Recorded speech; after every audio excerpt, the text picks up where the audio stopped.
For Paul Riedel and his wife Lee Ann, being new parents was the ultimate rush. My greatest memory in life was when my son was born. And that was a tremendously joyful occasion for both of them. But Lee Ann had plans of her own for the marriage. His wife fled with the baby. And when her deception turned deadly, the wrong man was killed. Paul found himself caught in the crosshairs of a sinister plot. It was such a sensational case. It was like, oh my God, could she really be this devious? When it comes to love and marriage, things aren't always as they seem.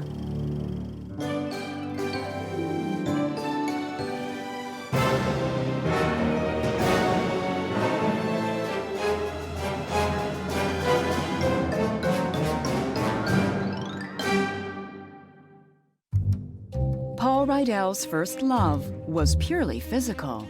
Football was my first passion. I think I was always blessed athletically and put so much into it because that's where I got to bring my feelings out. But Paul's brawny exterior was hiding an unhappy past. I never knew my dad, and my dad left when I was young. And my mother, I felt like she resented me or didn't like me. It defined me in a sense. I was constantly looking for approval from her. In the fall of 1998, Paul was 29 years old and living alone in Amityville, New York. He was determined to put his troubles behind him, with a little help from his best friend and workout partner, Alex Algieri. He was kind of the opposite of me. He was very mellow, very laid back, and we just really blended well together. Alex and Paul were not only the closest of friends, but they actually had a similar physical appearance. They both had dark hair. They both drove the same car. We were with each other every minute of every day for years. The two friends were also successful entrepreneurs, having just opened one of the country's first 24-hour fitness centers. At that time, the concept really wasn't there, so we were very successful, and that's when the fitness craze was really starting to take off. That winter, Paul was riding high on his success. And while he wasn't looking for love, he certainly had his fair share of admirers. One in particular was 26-year-old Lee Ann Armanini, a single mother who worked at a local bar.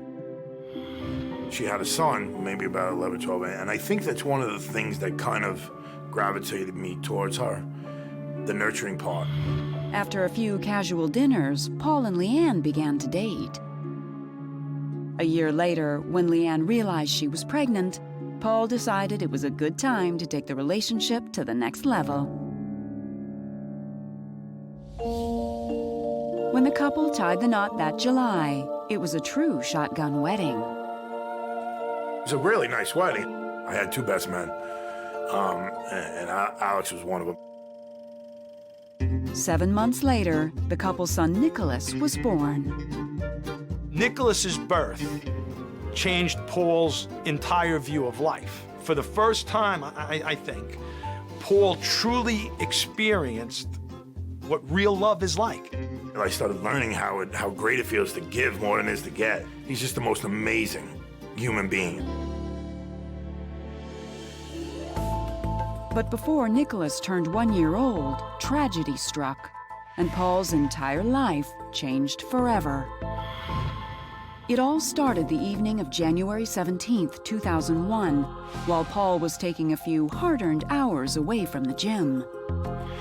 A friend of mine wanted to go out to dinner, so I asked Al to cover for me. Started having drinks, that's, I never ended up going back to work. At about 10 that evening, Paul's cell phone began to ring. So I picked it up. It was Lee Ann, frantic, telling me about Alex, the guy who got shot. The news hit like a ton of bricks. Alex Algieri, Paul's friend and business partner, had been gunned down in the parking lot of their gym. I couldn't believe it. And Al didn't argue or fight with anybody. He was a very easygoing guy. It didn't make no sense it would be Al.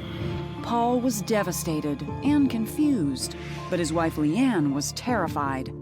This execution-style murder has all the markings of a mafia hit. A small-caliber weapon at night, shots to the head, While Alex had no enemies to speak of, Paul's reputation as a tough guy was well known. Lee Ann was certain the bullets were not meant for Alex, but for her husband. Lee Ann comes to Paul and says, not only are you in danger, but I'm in danger as your wife, and more importantly, the baby's in danger. Was this tragedy a case of mistaken identity? The very first thing that Paul did was come here and have me draft a will, leaving everything that he owned to Lee Ann.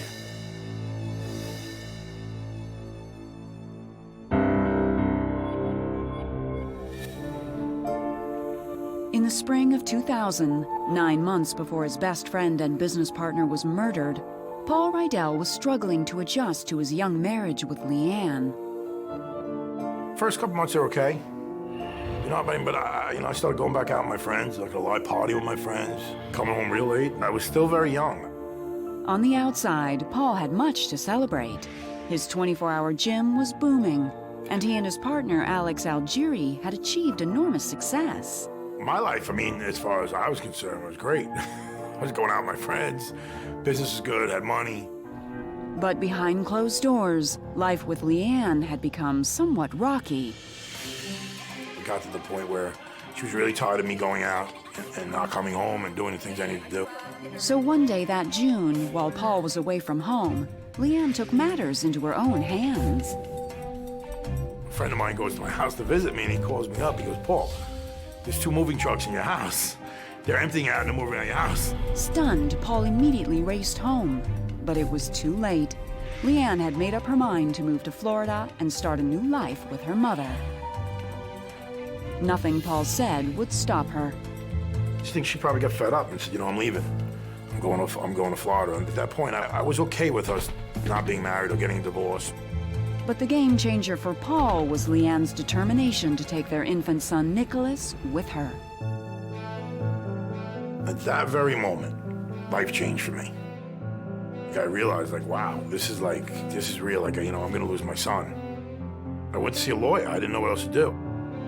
Paul's case ultimately found its way to my desk. And during my initial meeting with him, he was overwrought with fear, not about the fact that his wife had left him, but about the fact that the baby was gone. Steve immediately got to work, and it wasn't long before he realized Lee Ann was breaking the law. The general rule is that one spouse who has custody of a child can simply not unilaterally pack up and move to a distant domicile without either the permission of the other spouse or leave of court. The court directed her to return with the child within 20 days or face the loss of custody. It was a quick victory for Paul. That July, Lee Ann headed back to New York, Nicholas in tow. I just wanted to have a relationship with my son, and you can't have a relationship with your child 2,000 miles away. A divorce proceeding had been scheduled for November 21st. But on that day, things took a surprising turn. I arrived in court a little bit early. I was setting up at the table, and I heard the door open up, and I turned around, and I saw Paul come walking in, holding the baby, and Lee Ann behind him pushing a stroller. Steve was stunned. I looked at Paul and he said, listen, I want you to withdraw this. We work things out. And I said to him, listen, wait a minute. We can adjourn this, we can postpone this, but withdrawing this is a significant thing. But Paul stood firm. He and Lee Ann wanted the divorce withdrawn. I knew that I could do better. And I was, seeing what I lost, I was ready to try and do that. Absolutely, I was ready to really try and do that. Despite his misgivings, Steve withdrew the proceeding, while Paul and Lee Ann set about making amends. At that point, I just wanted to work. I wanted to be with my son. Meanwhile, back at the office, Steve couldn't shake the feeling that something wasn't quite right. In particular, he was bothered by an affidavit Lee Ann had filed upon her return to New York. Before we conducted the hearing, Lee Ann filed opposition papers designed to convince the judge that she should not be forced to come back to New York. One of the reasons that she detailed for leaving was her contention that she was advised that there was a mafia contract out on Paul's life. Now, Paul was not, and he has never been, involved with any organized crime faction. While Lee Ann's suspicions seemed questionable, Steve would soon learn she was onto something. The first thing that I thought was, oh my God, she's right. But he could never have guessed how it would all play out. Disaster was just on the horizon. Everything happened so fast, and the wrong man was killed.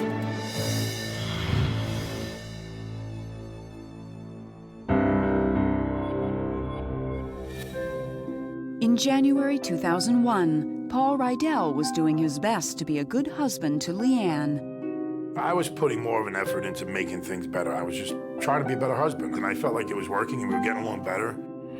But Lee Ann didn't seem entirely comfortable.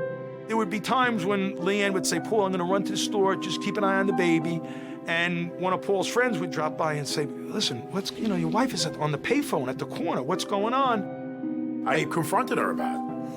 And she says, it's my mother. I really got to ease into this slowly with my mother. She's giving me a hard time. The explanation made sense. Paul knew Lee Ann's mother wasn't very fond of him, but he had very little time to dwell on that problem. Just 2 weeks later, he was blindsided by one of the worst tragedies of his life. The evening of January 17th, 2001, Paul was at dinner with a friend when Lee Ann called him with terrible news.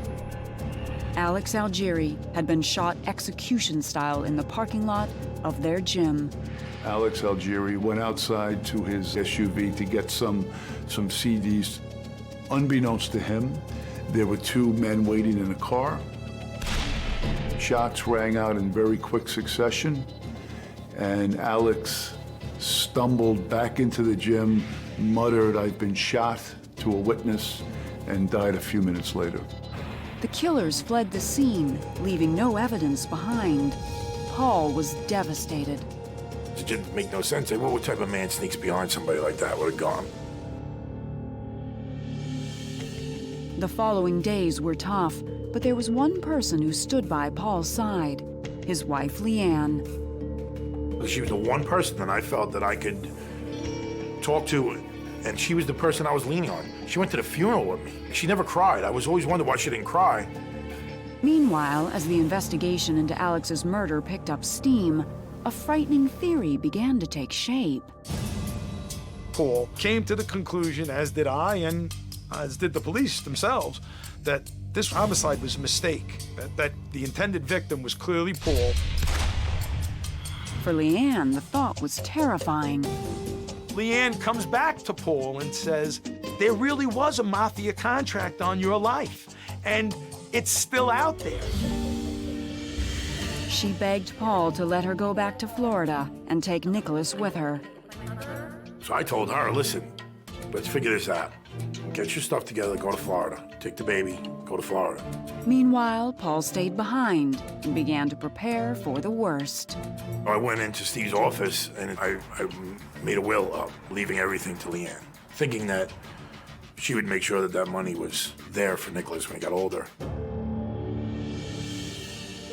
Over the next 2 months, Paul shuttled back and forth between New York and Florida, juggling family and business. Before long, Lee Ann told Paul she was pregnant again. He was overjoyed. The concept of being the father that he never had is what dominated his entire being. But Paul's happiness would soon fade. Several weeks later, during one of his trips to Florida, a family friend gave Paul some unsettling news. He goes, I gotta talk to you. He goes, every time you leave, she goes out with this guy, Rocco. So I went home and I confronted her. I'm like, who's this guy, Rocco? And she literally dropped. Lee Ann claimed Rocco was just a friend, but Paul wasn't buying it. I said, you know what? I said, I'm leaving. I left, went home.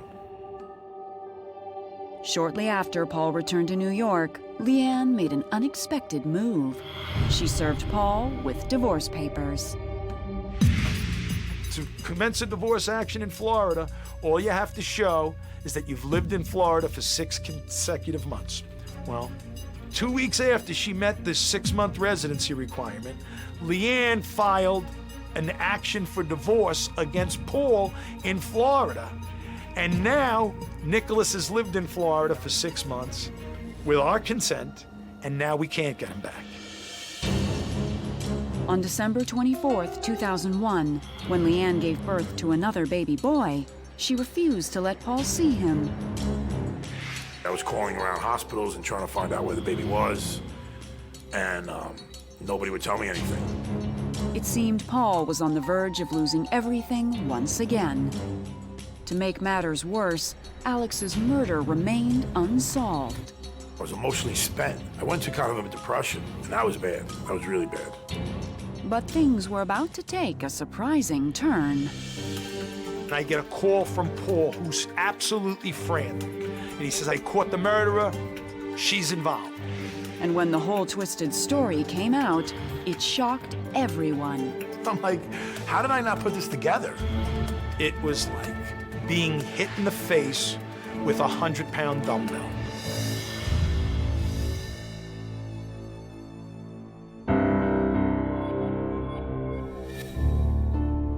By spring 2002, Paul Riedel knew his marriage to Lee Ann was over. But his son Nicholas weighed heavily on his mind. And I wasn't upset about me and her. At this time, I was just upset about Nicholas. I didn't know how I was going to see Nicholas. In addition, the murder of Paul's best friend, Alex Algieri, was no closer to being solved. I think that the most overcoming emotion has always been dealing with that Alex died. But everything was about to change. In November 2001, more than a year after Alex was shot, police got a surprising and unexpected break when they arrested a suspect for grand larceny. Part of the NYPD's normal regimen with every arrest is they debrief the suspect as to their knowledge of other crimes. The suspect claimed to have knowledge of Alex's murder. The information he gave detectives led them to a Florida bodybuilder named Ralph Salerno, also known as Rocco. It was the very same Rocco Lee Ann had claimed was just a friend. Police immediately took Rocco in for questioning. And it wasn't long before he spilled the whole twisted truth. Salerno made a very incriminating statement to the police. He basically made a statement where he confessed to the crime and implicated Lee Ann in the conspiracy and described driving from Florida to New York with an accomplice with the sole purpose of shooting Paul Riedel to death. Investigators discovered that Rocco and Lee Ann had been having an affair in Florida. But that was just the beginning. It seemed Lee Ann wanted to use Rocco for much more than just dating. I think very early on, once she was directed by the judge to come back to New York so that Paul could exercise his visitation rights with Nicholas, she realized the only way I'm going to be able to leave New York is either with Paul's consent, which there's no way he's going to give to me, or if Paul is killed. And with Rocco's help, that's allegedly what Lee Ann set out to do. She gave Rocco a photo of Paul, but that fateful night, Rocco and his crony mistook Alex for Paul and shot him dead. Lee Ann reportedly called Salerno a bleeping idiot and told him he killed the wrong guy. To top it all off, Lee Ann's newborn son, the baby Paul thought was his, was actually Rocco's. I found out by the news being on my front lawn. They were like, what do you think about your ex-wife being pregnant by the guy who just got arrested for killing your best friend? I was like, what? That's how I found out. I had no idea. The guy thought it was my kid. It was like being hit in the face with a 100-pound dumbbell. I mean, it was like, oh my God, could she really be this devious?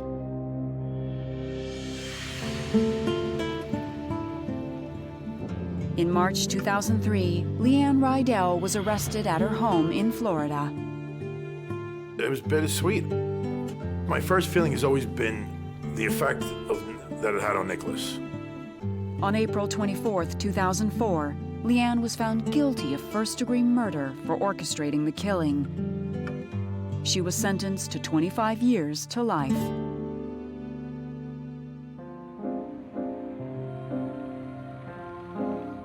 Today, Paul is the father he always set out to be. He has full custody of Nicholas. He also has a new daughter and a wife he loves. He tries not to dwell on the past. You can go forward or you can go backwards, and backwards is nowhere where I want to be. Backwards is a dark place. I want to move forward. I want to move forward. I want to think about all the wonderful things that I got with my wife, all the wonderful things I got with my children. I don't go backwards. But one part of Paul's past he'll never forget: his best friend Alex. I miss him dearly. He'll always be my best friend. But God, how our friendship would have been greater now, because I would have gave him back as much as he gave me.